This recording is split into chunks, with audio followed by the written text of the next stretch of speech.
ఒమేగయైన మహిమాన్వితుడా, అద్వితీయ సత్యవంతుడా, నిరంతరం స్తోత్రార్హుడా. ఆల్ఫా. Praise the Lord. మన ప్రభు రక్షకుడైన యేసుక్రీస్తు పరిశుద్ధ నామములో మీ అందరికీ, ఈ కార్యక్రమాలు వీక్షిస్తున్న ప్రతి కుటుంబానికి శుభాభివందనాలు తెలియజేస్తున్నాం. దేవుని వాక్యమును మనము ఈ పూట ఈ ఉదయము ధ్యానించుకుందాం. రోమాపత్రిక 9వ అధ్యాయము 26వ వచనం. మరియు జరుగునదేమనగా, మీరు నా ప్రజలు కారని ఏ చోటును వారితో చెప్పెనో, ఇదిగో బడినో ఆ చోటున జీవము కలిగిన దేవుని కుమారులని వారికి పేరు పెట్టబడెను అని హోషయ గ్రంథములో హోషయ ఆయన చెప్పినని, హోషయ చెప్పిన మాటలో దైవజనుడు పౌలు ఇక్కడ రాయబడి ఉన్నది. ఆ ప్రస్తావన తీసుకొచ్చారు. ఇక్కడ మీరు ఈ పూట వాక్యములో ఏ చోటులో మీరు నా ప్రజలు కారు, ఏ చోటులో అవమానపడ్డారో, ఏ చోటులో మీరు అపనిందల పాలయ్యారో, ప్రభు ఈరోజు చెప్తున్న మాట, జీవము కలిగిన దేవుని కుమారులు అని పేరు కలిగిన వారుగా దేవుడు నియమించబడతారు. కొన్నిసార్లు చూడండి, వాళ్ళకు కలిగిన నష్టాల్లో, శోధనలో, ఇబ్బందుల్లో అస్సలు దేవుడు నా ప్రార్థన వింటాడా? దేవుడే ఉంటే నాకెందుకు కొన్ని శ్రమలు? ప్రియమైన దేవుని బిడ్డలారా, ఎందుకంటే తునీకరించబడ్డాను, అవమానం పడ్డాము, అపనిందల్లో ఉన్నాను, కృంగిపోయి ఉన్నావు అనుకోవచ్చు. కానీ మీరు గుర్తుంచుకోవాలి, ఈరోజు మూలవాక్యం, జీవము కలిగిన దేవుని కుమారులు లేదా జీవము కలిగిన దేవుని కుమార్తెలు మీరు. ఏ విషయంలో నువ్వు అధైర్యపడద్దు. ఒకవేళ మనుషులు తునీకరించవచ్చు, ఒకవేళ మనుషులు ఎన్నిక చేయకపోవచ్చు, కానీ ప్రభు చెప్తున్నాడు, మీరు జీవము కలిగిన దేవుని కుమారులు. రోమాపత్రికలో మనం చదువుతున్నాం, విశ్వాసములో, ఇదిగో కొరింథీయులకు రాసిన పత్రికలో అంటాడు, 2వ అధ్యాయములో 6:14 మనం చూస్తే, 14, 15, 16 వచనాల్లో మీరు చదివితే, మీరు అవిశ్వాసులతో జోడీగా ఉండకుడి, నీతికి దుర్నీతికి ఏమి సాంగత్యము, వెలుగుకి చీకటి ఇదిగో ఏది పొందిక, క్రీస్తునకు బెలియాలతో ఏమి సంబంధము, అవిశ్వాసులతో విశ్వాసికి పాలెక్కడిది, దేవుని ఆలయమై విగ్రహములకు పొందేది, మనము జీవము కలిగిన దేవుని ఆలయమై ఉన్నాము. మనం ఎరిగి ఉండాలి.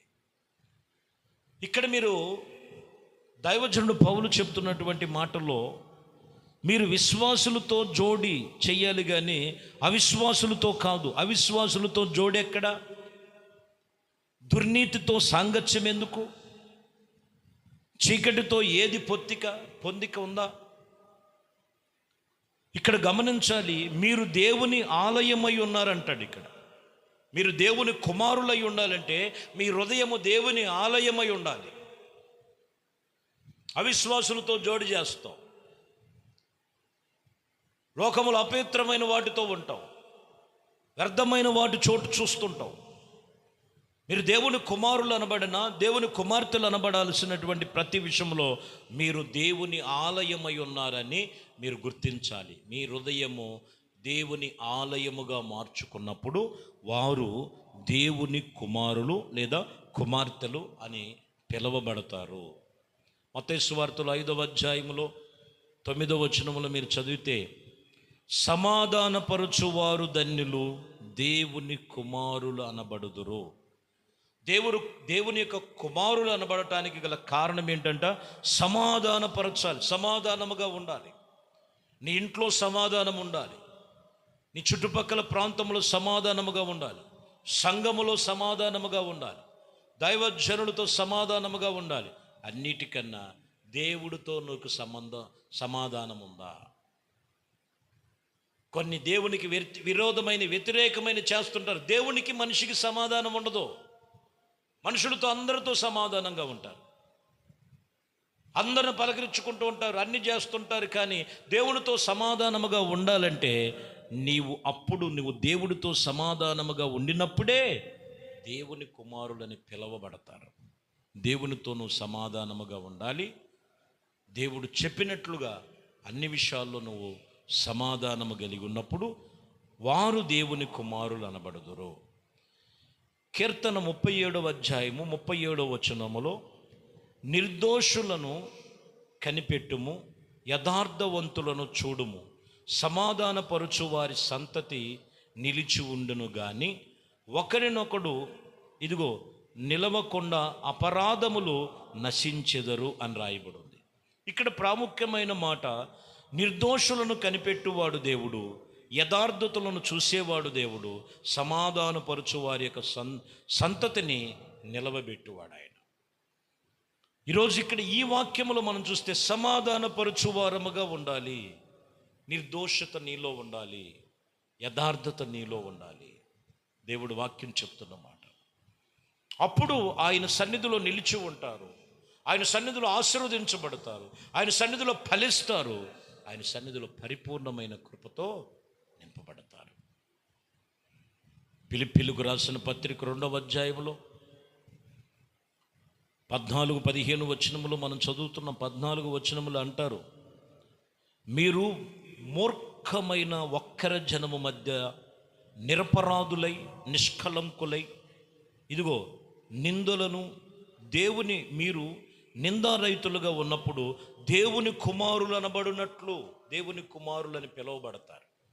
ఎక్కడున్నారంట? మూర్ఖులైన వక్ర జనము మధ్య నిరపరాధులుగా ఉండాలి, నిర్దోషులుగా ఉండాలి, నిష్కలంకములుగా ఉండాలి. మూర్ఖులైన వక్ర జనము మధ్యలో మీరు నివసిస్తున్నప్పుడు వాళ్ళలో కలిసిపోవటం కాదు, నిజమే. యేసుప్రభు వారి గురించి, వాక్యము గురించి, దేవుని గురించి ఏవేవో రాకడ సమీపంగా ఉంది. విరోధైనటువంటి అపవాది అనేక రకమైన విరోధమైన మాటలు లేపుతాడు. మూర్ఖులైన వక్ర జనము మధ్యలో మీరున్నారు. మనం నిరపరాధులుగా ఉండాలి, అంతేగాని వాళ్ళలో కలిసిపోయి వీళ్ళలో కలిసిపోయి మనం ఉండటం కాదు. నువ్వు దేవుని పిల్లలుగా, దేవుని కుమారుడు అనిపించుకోవాలంటే నిష్కలంకముగా మనము దేవుని సన్నిధిలో ఆయన యందలి మనము దేవుని పిల్లలని అనిపించుకోవాలి. రోమేలుకు రాసిన పత్రికలు 14వ అధ్యాయంలో 8-14లో దేవుని ఆత్మచేత ఎందరు నడిపించబడతారో వారందరూ దేవుని కుమారులు అనబడును. దేవుని కుమారులని పేరు తెచ్చుకోవాలంటే దేవుని ఆత్మచేత ఎందరు నడిపించబడుతున్నారు. ప్రార్థనాత్మచేత ఎంతమంది నడిపించబడుతున్నారు. పరిశుద్ధమైన దేవుని వాక్యం యొక్క ఉపదేశము చేత ఎందరు నడిపించబడుతున్నారో అదిగో వారందరూ దేవుని కుమారులు అనబడుదురు. కొందరికి వాక్యం వద్దు, ప్రార్థన వద్దు, దేవుని సన్నిధి వద్దు, ఏదో కాసేపు వచ్చి వెళ్ళిపోయామంటే వాళ్ళు దేవుని కుమారులా? ఈరోజు కాన్సెప్ట్ మీరు వాక్యం వినాలి. జీవము కలిగిన దేవుని కుమారులని, కుమార్తెలని పేరు తెచ్చుకోవాలి, అనిపించుకోవాలి మీరు. అది ఎవరిలో అంటే ఆత్మ సంబంధముగా నడుచుకునేవారుగా ఉండాలి. ఆత్మ సంబంధమైన వారుగా నడుచుకునేటువంటి నిబంధనగా ఉండాలి. కాబట్టి ప్రియమైన దేవుని బిడ్డలారా, ఏ ఆత్మ నీలో పనిచేస్తుందో చాలా జాగ్రత్తగా గమనించాలి. అన్ని దేవుడు ఆత్మలు అనుకోవద్దు, అన్ని దేవుడు ఆత్మ అనుకోవద్దు. చీకటి ఆత్మలు ఉన్నాయి, దురాత్మలు ఉన్నాయి, బలహీనపరిచే ఆత్మలు ఉన్నాయి, గాఢ నిద్ర ఆత్మలు ఉన్నాయి, భ్రమపరిచే ఆత్మలు ఉన్నాయి, కృంగదీసే ఆత్మలు ఉన్నాయి, భయపెట్టే ఆత్మలు ఉన్నాయి, దురాత్మ చీకటి ఆత్మలు ఉన్నాయి. ఇదిగో ఈరోజు నువ్వు దేవుని సన్నిధిలో దేవుని ఆత్మ చేత నడిపించబడాలి. అప్పుడు దేవుని కుమారులని అనబడతావు. కాబట్టి ప్రియమైన దేవుని బిడ్డలారా, జీవము కలిగిన దేవుని కుమారులుగా, కుమార్తెలుగా మీరు పేరు తెచ్చుకోవాలి. ఈ వాక్యమును బట్టి దేవునికి లోబడి దేవుడు చెప్పినట్లుగా మనము ఆయనతో సమాధానముగాను, అందరితో సమాధానముగాను, నిర్దోషులుగా, నిరపరాధులుగాను దేవుని యందులి మనం భయభక్తులు కలిగి నడుచుకున్నప్పుడు ఆయన చెబుతున్న మాట, మీరు దేవుని కుమారులై ఉంటారని. అట్టి కృప మీరు మీ కుటుంబంలో దేవుని కుమారులుగా, దేవుని ఆలయముగా మీ హృదయాన్ని మలుచుకో.